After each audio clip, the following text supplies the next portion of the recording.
Hey Isaac Butterfield, how's it going?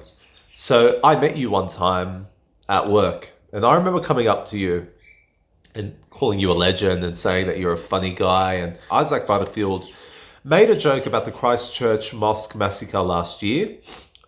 He basically said the joke was something along the line of, This Australian extremist stormed this building, this mosque, this room where people were saying their prayers and going about their business.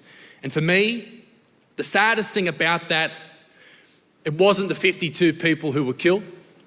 It wasn't the countless others who had their lives changed forever because their family members were taken from them. It was the hundreds of people that night who couldn't make it home from nightclubs in Christchurch because all the cabbies were dead.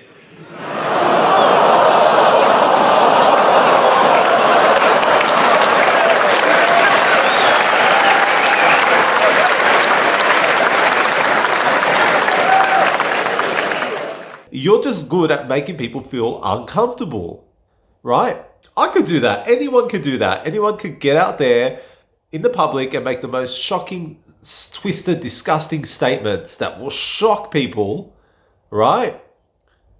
And get a reaction out of them. That's not comedy. That's not even dark comedy, and it's not a joke.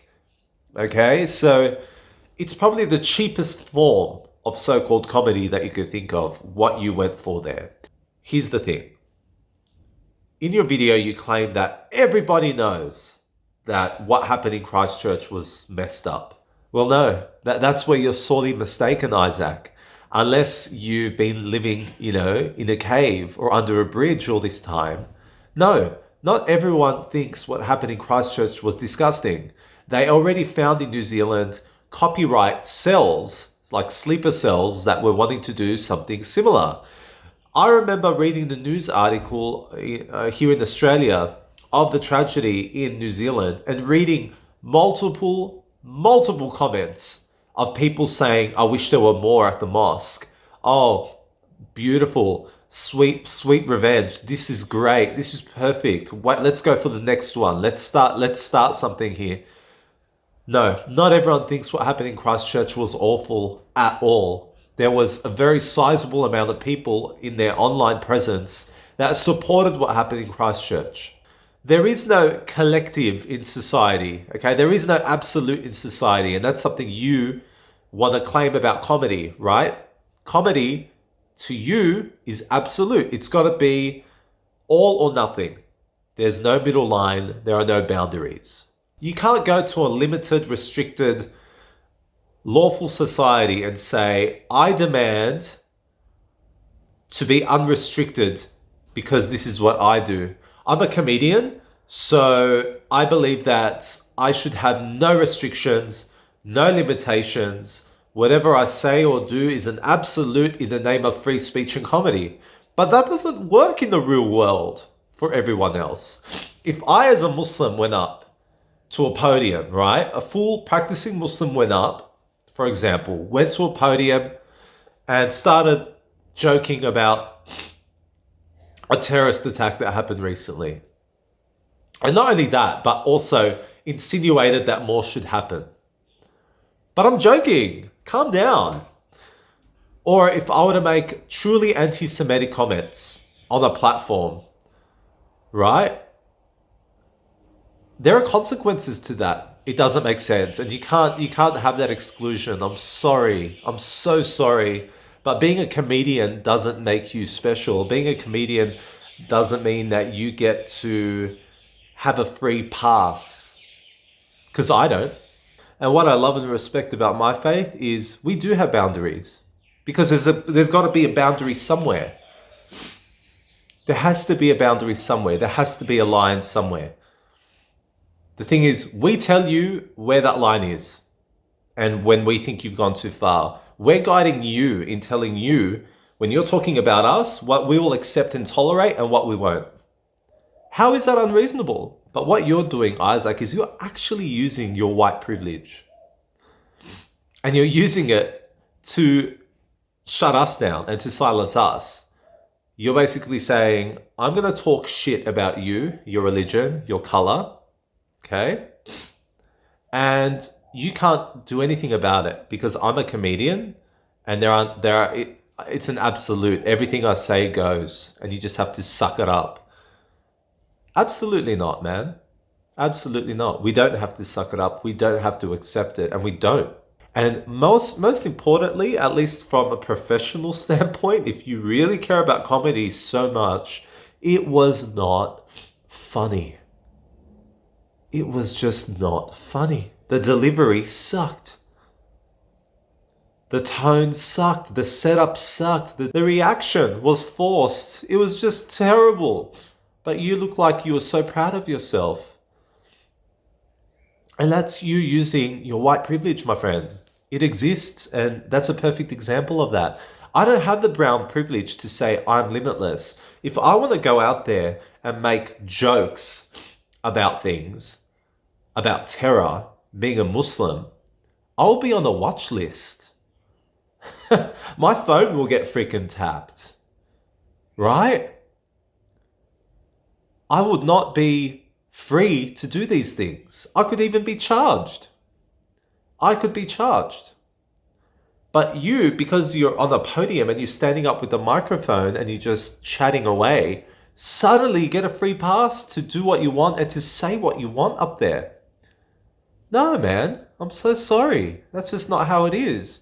And we don't have to accept it. You can't force this ideology down our throat, especially when you're talking about ours, right?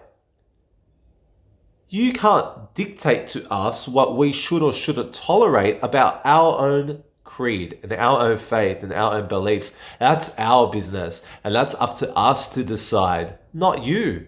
But not everything in the world has to boil down to comedy. Not everything in the world has to be funny.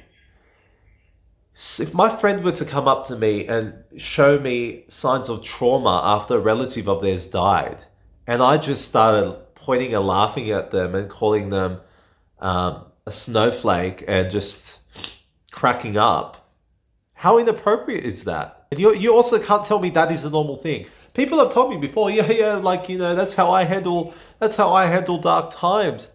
Then there's something wrong up here. There is something wrong up here. Not everything is funny. Not everything has to be funny. Because in this world where we're just on our TikTok looking at something to make us laugh every 5 seconds, where torturing animals suddenly becomes funny, where insulting our parents suddenly becomes funny, where harassing workers suddenly becomes funny, right? Where teasing disabled people suddenly becomes funny. We are becoming desensitized from our own natural emotions, and we're forcing an emotion to override those natural emotions. And that's twisted.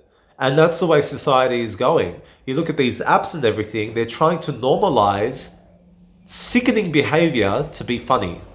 Because you're basically saying, I'm going to mock your dead relatives. And if you say anything, you're a snowflake. And I have the right to mock your dead relatives because comedy. Seriously? Where's your morality?